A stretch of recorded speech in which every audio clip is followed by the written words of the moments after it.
We are out in the garden. There is a late winter warm up and we are not wasting 1 second. We are moving some roses, showing you how we divide our perfect perennial pairing, Walker's Low Catmint, and then adding some extra protection to our roses to keep them safe from the rabbits. You always hear us say that gardens change with the gardener, and today is a perfect example. Here I am in the soon-to-be shade of this eastern redbud tree, but something that does not enjoy being in the shade of that redbud tree is this Gertrude Jekyll rose and her friend, Mary Rose. This is actually the first rose we ever planted. I know, I can't believe it. When we planted this, we didn't actually have the red bud, if I'm not mistaken. No, we didn't have the red bud. And then, of course, when we planted the red bud, it was super tiny. Mary Rose and Gertrude Jekyll are going to be moving into the sun. We have a really fun idea for Gertrude Jekyll to pair it with a Pink Mink clematis, which will be fun to have sort of a tone-on-tone pink bloom situation going. But also Gertrude Jekyll can be planted as a large shrub or a small climber. So we're gonna actually be using almost the same size trellis. Just round. Just a round version, popping across the garden where there'll be lots more sun. And then Mary Rose will be pretty nearby. We're gonna plant it in the area where we had the dahlia patch last year. I love the dahlia patch, but we did it. So we're gonna do dahlias in a different spot. Eric just had a great idea to pre-dig the hole so it's much easier for transplant purposes. And I'd love to say it was an original idea, but really this time of year, it's what you should do so that those roots don't get exposed to this dry, windy air for too long. And sometimes it can take us a few extra minutes to make a decision as to where it's gonna go, but I think I know exactly where Mary Rose should go. And he's walking further than I thought he was going to, so this is gonna be a debate. Like Mary Rose could go right here. Okay. Mary Rose could also go right here. We can take these Catmint out, which is part of the perfect pairings, put Mary Rose somewhere around here, and put the Catmint hedge here. Okay. I do want to clean this Catmint up, so that's one thought. And then you were thinking, we have Tradescantia here, we have Webmaster, which is a newer variety. We've got beautiful phlox here. Mary Rose could also go right here. See, what's funny which is nearby the Lark Ascending. And then do some Catmint right here. I'm pointing, see that hole that's pre-dug right there? I was thinking it would go right there, tucked in with the phlox and the Tradescantia, and then the Catmint goes along the edge in front. It could. This is very close to this Tradescantia though, so I would probably bump it more to here. If you come in, this is also one of the tricky parts you got to remember in spring is how big these plants are going to get. So this Tradescantia is probably going to come out to here. Oh, you're right. And then the phlox is also going to come out to here. And then don't forget Mary Rose needs breathing room. So that's why I'm thinking Mary Rose here. I love that spot. And then we can Catmint it up in front. Perfect. Which I think would be nice. So let me glove up. This is our first big work day in the garden for the season. So I want to save a space for an annual salvia, like Rock and Play in the Blues, Ooh. or to give that height and that blue right here to provide that differentiation between these two roses. And that drift of annual salvia is going to come up and around in front of the birch. So I think Mary is going to be more like right here. I like that idea. Plus, what's my rule about roses? Don't plant them too far from the edge. I know, even though we planted Lark Ascending a little far from the edge, but Lark Ascending gets huge. Yeah, Lark Ascending is going to be at least 5 feet tall eventually. And 5 wide. Big old rose. It's a big rose with big, peachy colored blooms. And they're translucent in the sun. Look at this soil, Christopher. Get in here. Blech. So we've had this bed, this area of this bed was extended just last year. So this is this backfill from our new construction home. Clay, stone, Sand. yeah. And I don't really know how deep or wide to dig, but we just spent a lot of time figuring this out. So it's good to get this part done so the roots don't have to be too exposed in this dry, windy air. One thing I've learned in planting roses is dig the hole bigger than you think, because just when you think the hole's deep enough, it's not. And then also in this bed, behind this birch, there's a little trio of catmint. That really annoyed me last year because this used to be the front of the bed, but it's not the front anymore, and the catmint we want to move up.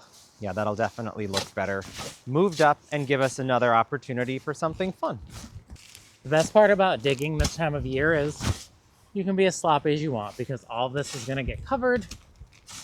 A beautiful layer, fresh compost that we use as mulch. Right here on this Essex trellis, we have a pink mink clematis planted. Underneath, there's some Monarda. I think it's bee balm, but Bee-balm. it's Yes, that's what I meant. Leading Lady Pink. yes. And then there's some, wow, It's been a while. it's been a while. I got to jog It's the lemon memory. jade sedum. Lemon jade sedum. Then we have a few spilled wine weigela. And right here, towering through, is the beautiful pink mink clematis. So what better thing to do than pair the pink mink clematis with a rose? I think the best plan is for us to actually lift the clematis, make the hole deep enough and wide enough for the Gertrude Jekyll rose, and then plant them right together in the hole so that we don't have one plant growing this way and that way. Just put them right together. That should work. Yeah, let's get that trellis off. Comes apart very easily, except for the bottom two rungs I zip tied together. But it should just lift. There you go. Go. And this, you can see, I had the chicken wire tube I made to protect this because rabbits like the new growth on the clematis and apparently all kinds of roses.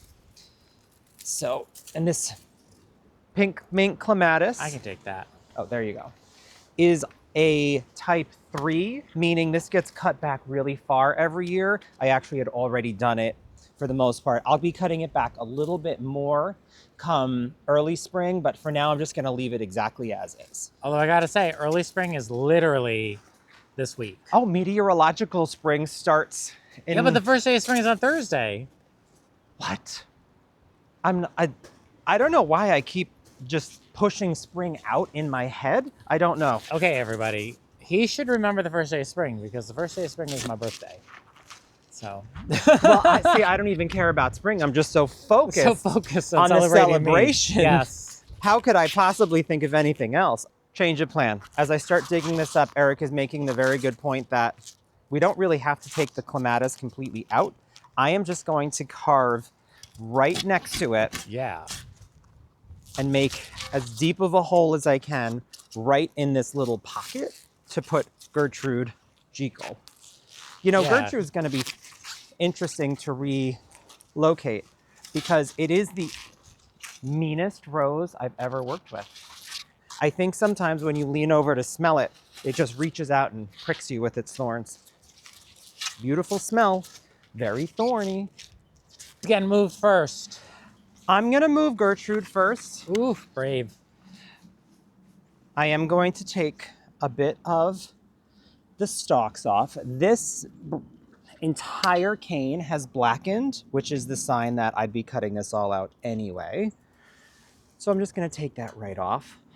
See? Right away. Look, I'm wearing the thick gloves. I can grab it. Yeah, you take the... Okay. Look at these thorns.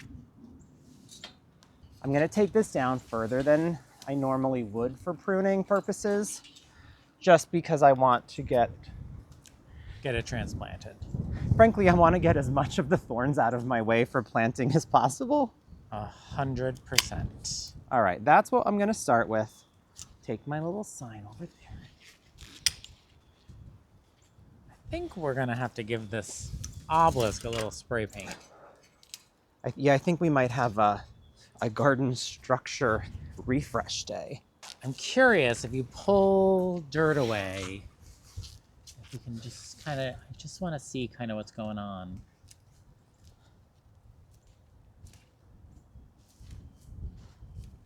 There's like critter damage. Like what's happening to Gertrude down there? Lots of roots. Lots of roots. Oh, that area, that blackening, that was winter dieback. Oh, yeah. That wasn't critter. But there's a little bit of bark that's been chewed. That's what I'm curious about. Just like the rabbits were bonkers this winter. But see how it put out so many roots in areas from the stems? So I know that it, And this kind of too gives you an idea of how far out to dig. that too.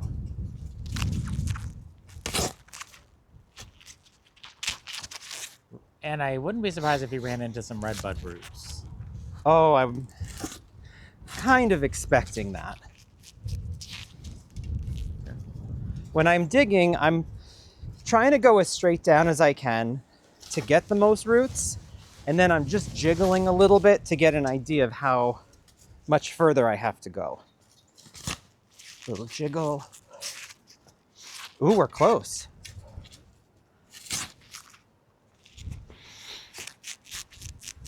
I'm really surprised how thawed the ground is. Well, it's almost spring. Just After a few days all. away. Do you want me to grab that with my gloves? Or do you want to trade gloves? Wow. Look at that. Looking good, Gertie. Very nice. Let's make our way really quickly over Go, there. Go. Bring the shovel Okay. and bring our pail of amendments. Oh, and the pail of goodies. Look at that. Ooh. A little bit bigger on the hole, but not much. All right. Let me find a good spot to film you, and then we can talk about the goodies. Just finessing the planting hole. And then we're gonna add some goodies as we backfill the hole. We only had half bags, so I mixed everything up together in this 5-gallon bucket already. We're gonna be using some compost and a little bit of organic plant food. So first, just a couple scoops. You're gonna be hearing us talk a lot about this combination of Coast of Maine compost or planting medium mixed with Stonington Blend plant food.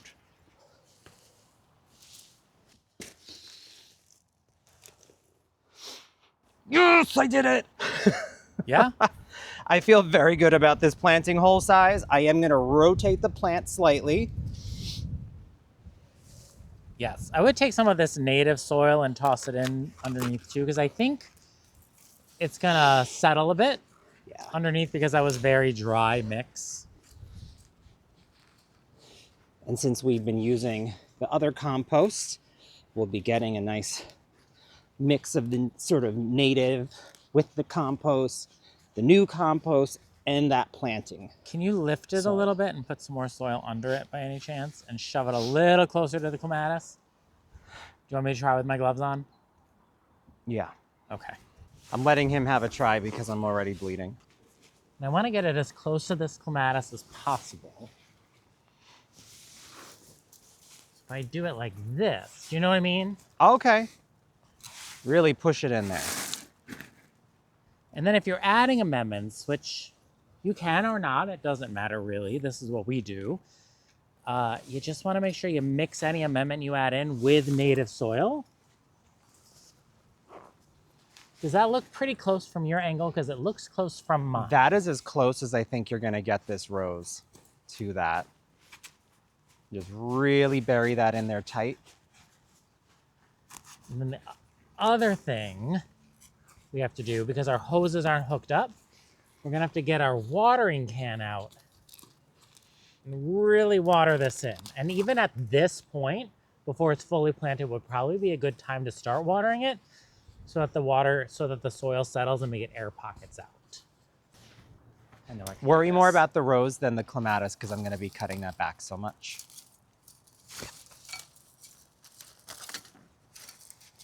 Gertrude, you're so aggressive. Stepping on this bee balm, but I think it's going to be okay. It's I'm pretty sure bee robust. balm is a beast and it will be fine.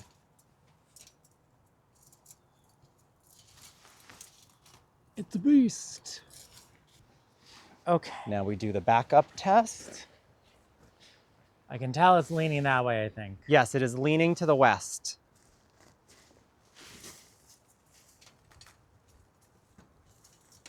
Okay, now it is straight. Now we do the other direction test. It's pretty good. It's leaning a little touch to the south.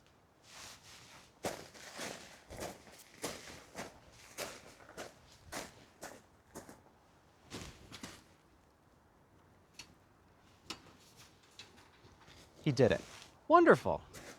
Interesting. I'm really excited about this. Eric brought this idea up the other day and he said, you know, we got to find a place for those roses. And here was the place.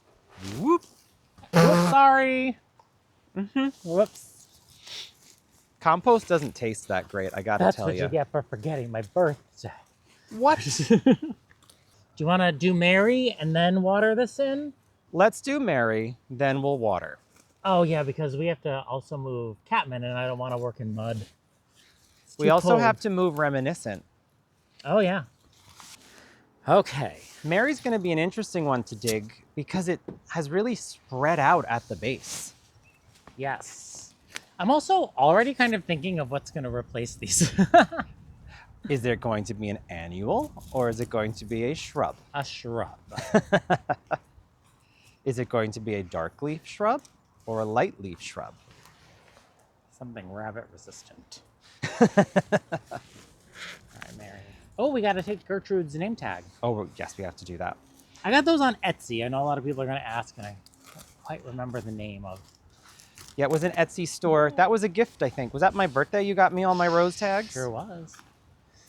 And then I thought, oh, this is a great idea because every time we add a rose, I can just get him these for gifts. And then I forgot. It's okay. Mary Rose smells exceptional. I feel like Mary Rose is like the rose. It's the most classic old rose fragrance. This one we might have to put into the wagon to pull over. Okay. I'm starting out very wide.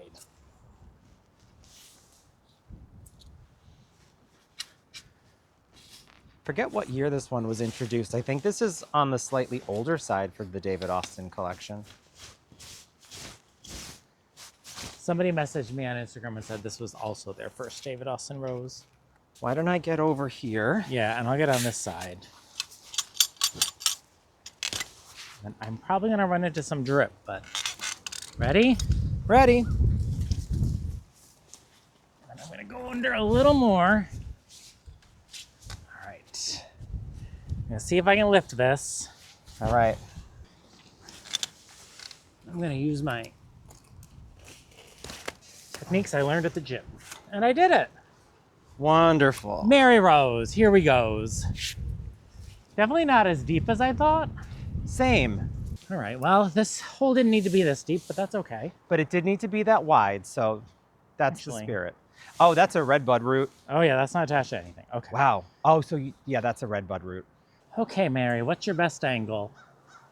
I'm thinking I'm gonna angle you kind of like this. Look at how much better it looks already. Probably also going to hear us say it quite often that this fertilizer, the Stonington blend, it smells good. It does not smell yucky at all. Gorgeous. So happy with this. Very happy with this. Now let's do a little perfect pairing with it. Since we're right here, get her all tucked in with our new friends. Right over here, Christopher, is Walker's Low Catmint. Walker's Low Catmint is a fantastic perennial for us. You can see it's already starting to push growth this spring. Excellent to pair with roses. The texture, color, and fragrance all complement the roses tremendously well. It's easy to divide. It'll grow in full sun, part sun. We even had success with it in part shade. It likes it to drier. Yep. So you don't want to put it in someplace that's too wet. If you run drip, you can kind of skip it. It's one of those, plant it and forget it kind of plants. Yes. So I'm going to dig this up. and show you how I divide it. It's very difficult. It's very scientific. You have to be you have to like have a ton of skills. Only the most seasoned gardener should do this. And it goes like this. Ready? Watch this. He's going to divide perennials. Here we go. Literally, you just chop it. I was joking. You chop it You right chop it in half. And you chop it in half again. We're going to save some of this to put in the new garden bed behind me. But this right here, Is this about to become a bit of a hedge? yeah, look at this. Oh. That's it. Yeah, that's it. And then I've got to keep in mind the Tradescantia right there.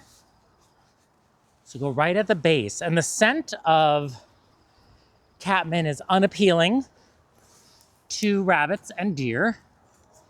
So in theory, it should help deter them from the rose. But if they're hungry, they'll eat it. We'll do a nice little hedge.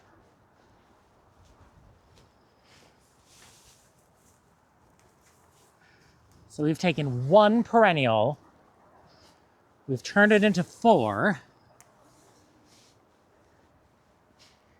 We're hedging in Mary.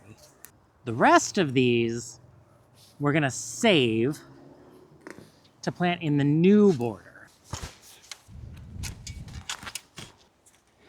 I've got 5 placed here in front of Mary Rose. We'll get those in the ground. You don't have to do anything special. We can just plant them, water them in. I took 3 to kind of soften this spot. Initially the bed came in right here, and that's why the boxwoods do this curve right here, but we didn't want to move the boxwoods because that'll set them back. But I think if we just fill this gap with catmint, it continues that continuity throughout the garden. But we'll just take these extra little chunks, toss them in here, and they'll be fine for the next month until we're ready to plant them out. We can put them right in the garage where our other little perennials are. Let me get these in the ground. I'm gonna use, I'll use this shovel. I was gonna grab my little trowel, but some of these are big chunks, right? Do you think this is too close? Sometimes it's hard when everything's dormant. Those are not too close to the edge. The next one over is too close to the rose. There you go. Yeah, we'll do this. It's hard because these things, after a year, they get big. And see how I'm kind of staggering it? It's not a straight line necessarily. It'll give it a nice floof.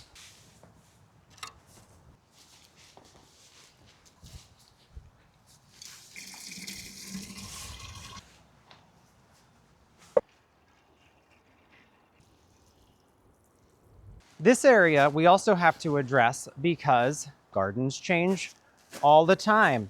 And we planted 3 quickfire fab hydrangeas in the center of this bed.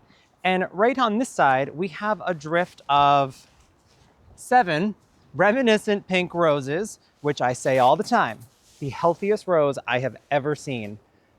Well, the quickfire fabs have gotten also very healthy, and they are growing like hydrangea weeds almost, Eric.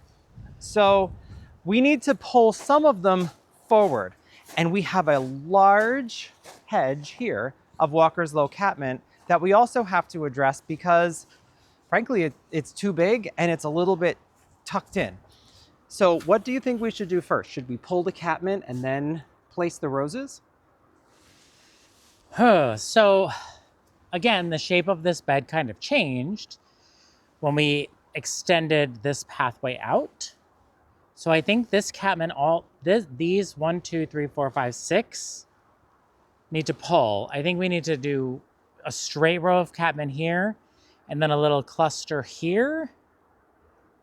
So all of these need to be pulled. So let's just start digging these catmint. Yeah, but take a little sip of water and then we'll dig catmint. Okay.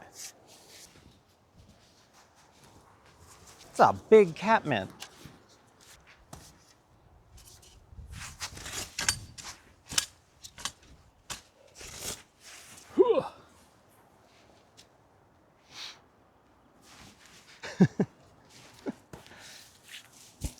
Perfect. And then we'll put one here. That'll fill in great. Oh, there's a drip line, of course, wherever I want to put it. Well, the great thing about Catmint is I can just chop it in half and plant it on each side of the drip line. Even better. I'll cut it right in half for you. I missed. Jump on it.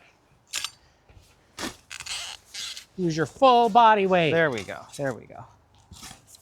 See, this is why Walker's Low Catmint is one of our favorite perennials, because it's so tough. You just You can rip do it apart, anything with it. shove it in the ground, and let it do its thing. This is going to be very lush planting of Catmint. Very lush. It'll be like over by the fountain, Yep. where it's a sea.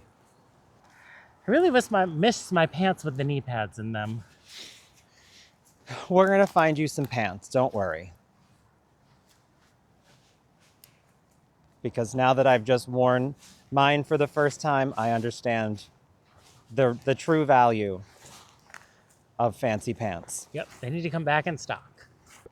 I'm just feeling the first drips of rain, so I'm hoping we're gonna get these 3 transplanted before the rain really hits.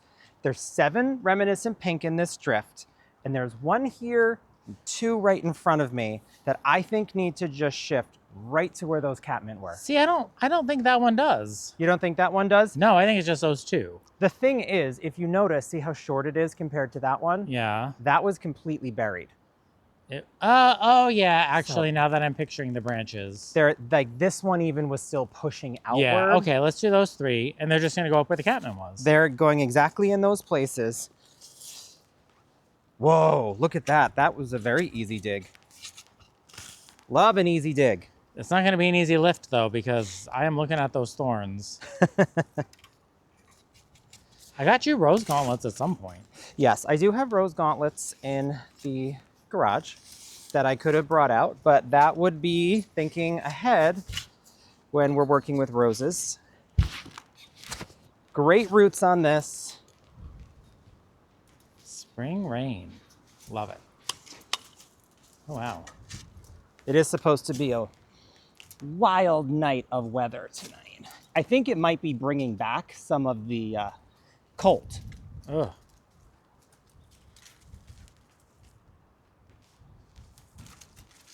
Maybe use both hands. Ow. Oh, that's a hydrangea root. Okay, That's what I was fighting with there. Look at how entwined the hydrangea was. Okay. All right. That's a great little root system. So I'm thinking that this should go basically right here, right? Yeah. For 1 season in the ground from, were these gallons? They were gallons, and were they 2023 we planted them? Oh, so this is their 3rd season. Yep.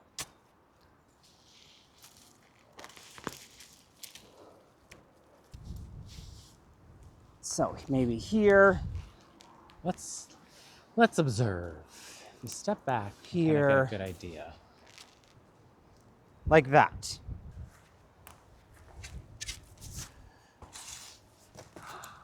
Ow.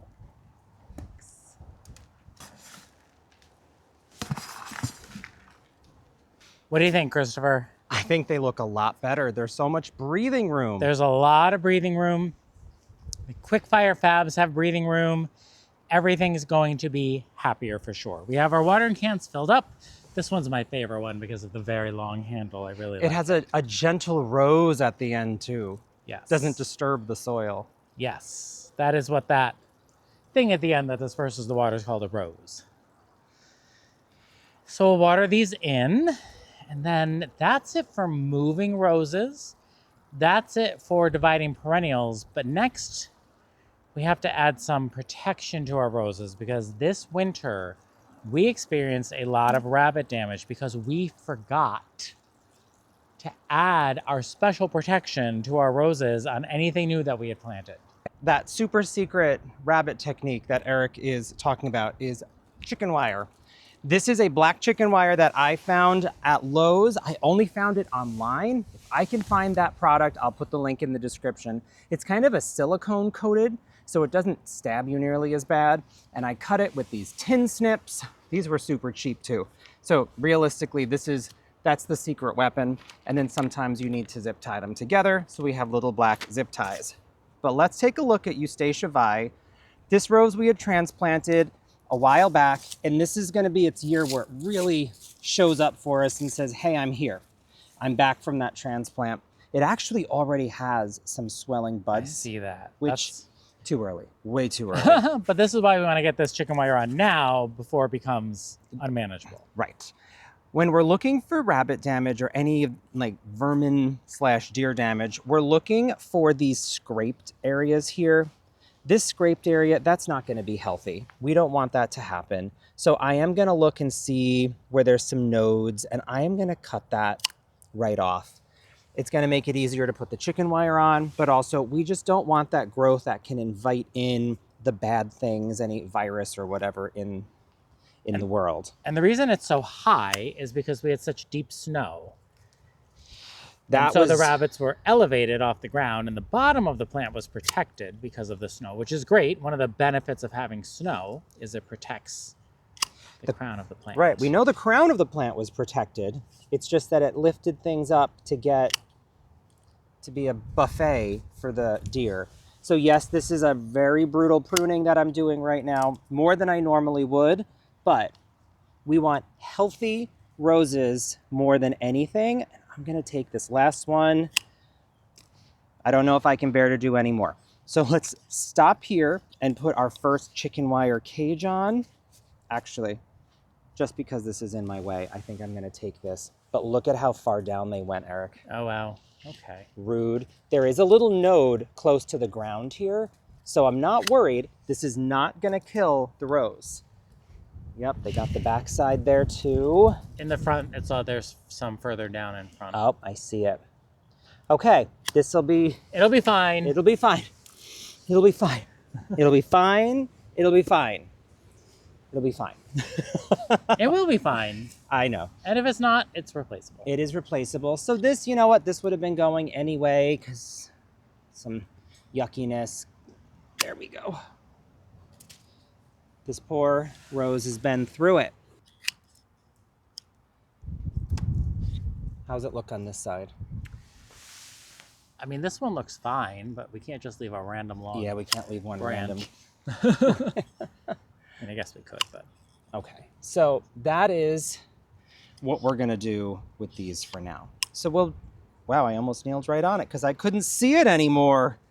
We're gonna put our 3 chicken wire cages around here that will blend into the landscape and disappear in time. Pretty simple process here. I'm just gonna measure out about how much I need, make it just a little bigger than I think, so the rose has time to expand. And these tin snips, cut it like scissors through paper. Yeah, and it is very malleable chicken wire. I don't even think you know what I would do, Christopher, to save the zip ties, is take these little frippers on the end and just tuck them in. Tuck them together. Yeah.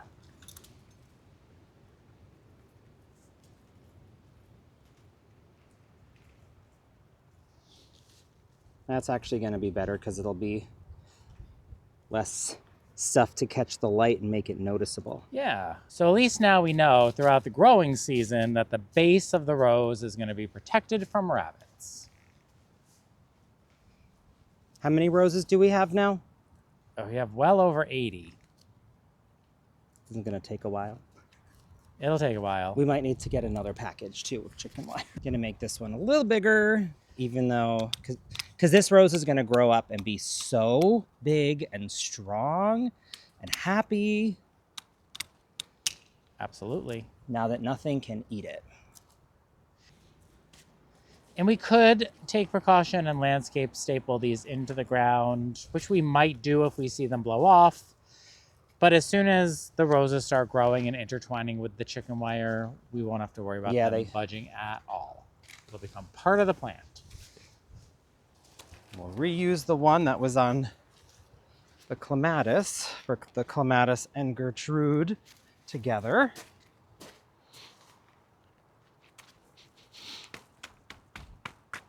Clean that up a little bit.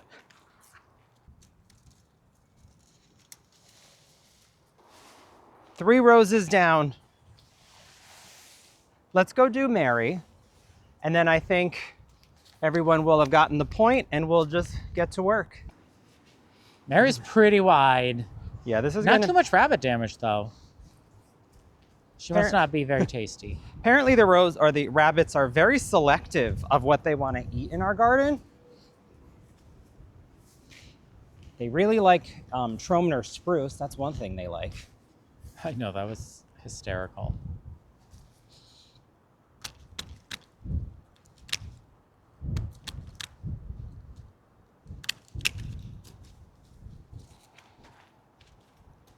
It looks crazy right now, I know. But I promise you're really not going to be able to see it in the spring. And we really should have done this last fall. So, lesson learned. Lesson learned. Lesson learned. We'll forgive ourselves. Do the work now. And then we'll be all set. And now Mary is protected and ready to go with her little sign in here. And we will carry on and do some more of this rabbit protection. Let's do it. It has been such a pleasure getting out into the garden and doing our first full day of garden work for the 2025 garden season. So thank you so much for joining us today. Please make sure you subscribe. Again, I'm Eric. And I'm Christopher. And we're Grow For Me Gardening. Thanks for growing with us.